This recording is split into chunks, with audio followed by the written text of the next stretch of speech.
สวัสดีครับอีก3 รอบพออีก3 รอบถามไปถามพี่นักข่าวสิ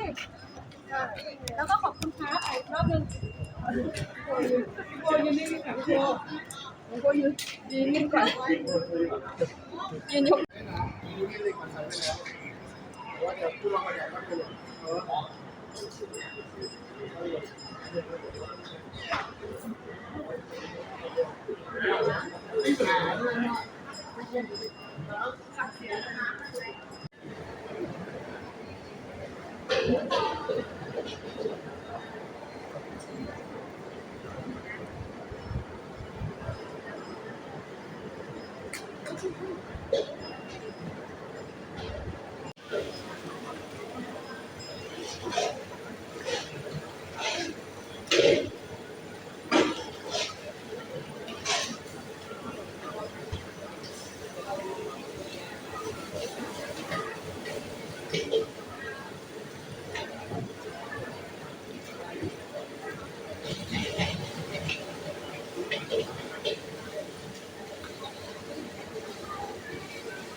พี่มือถืออะพี่ถอยหน่อย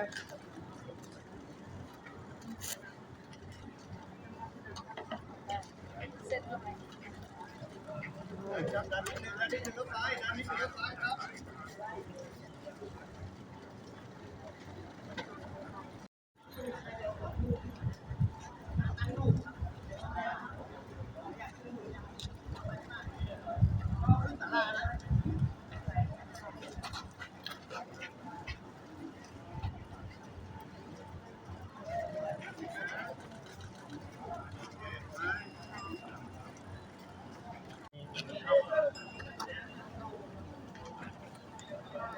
ยังไงก็บังนี่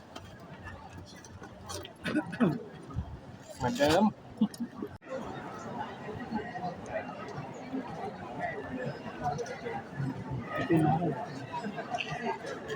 ถ้าใครได้ติดตามนะ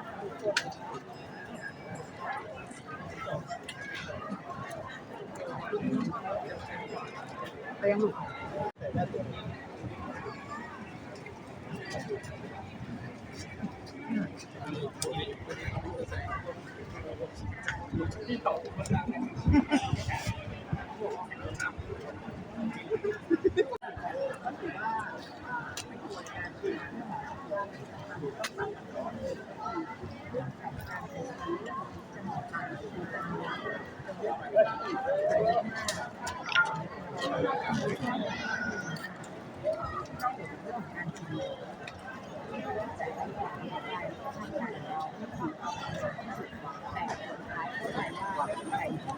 คนเรื่องของความตายไม่ได้ว่า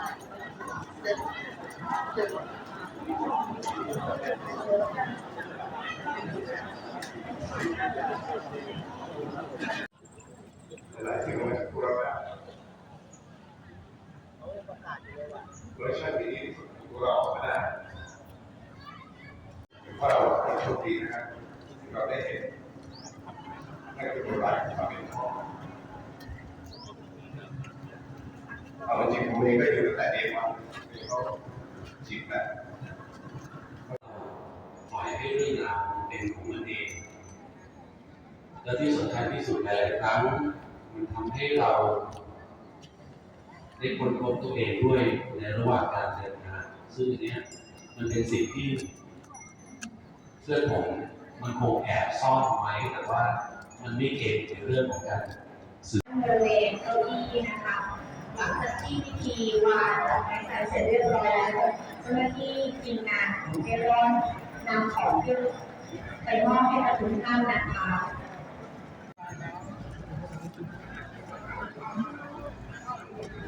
เป็นที่ทุกท่านได้เพื่อนๆ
นนท์ถอยหลังให้พี่หน่อยนี่ทางนี้เชิญ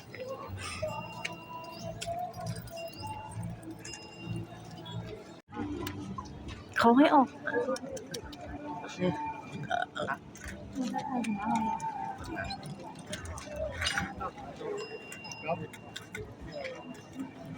จบแล้วเนี่ย ไว้นั่ง เนี่ยอยู่ตรงนี้นี่นั่งอยู่กับพื้น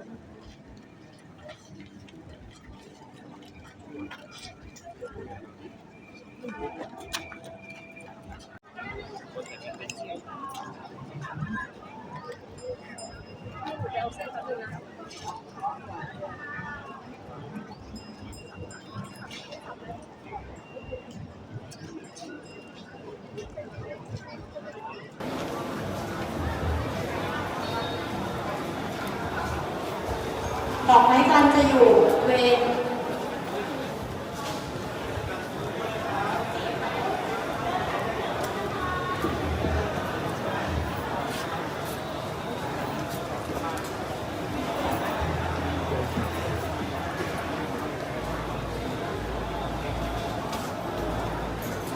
ดอกไม้จันทร์จะอยู่บริเวณโต๊ะที่มีโคมเร่ร่อนสีส้มอยู่นะคะใจเย็นๆนะคะเรามีเวลานะคะ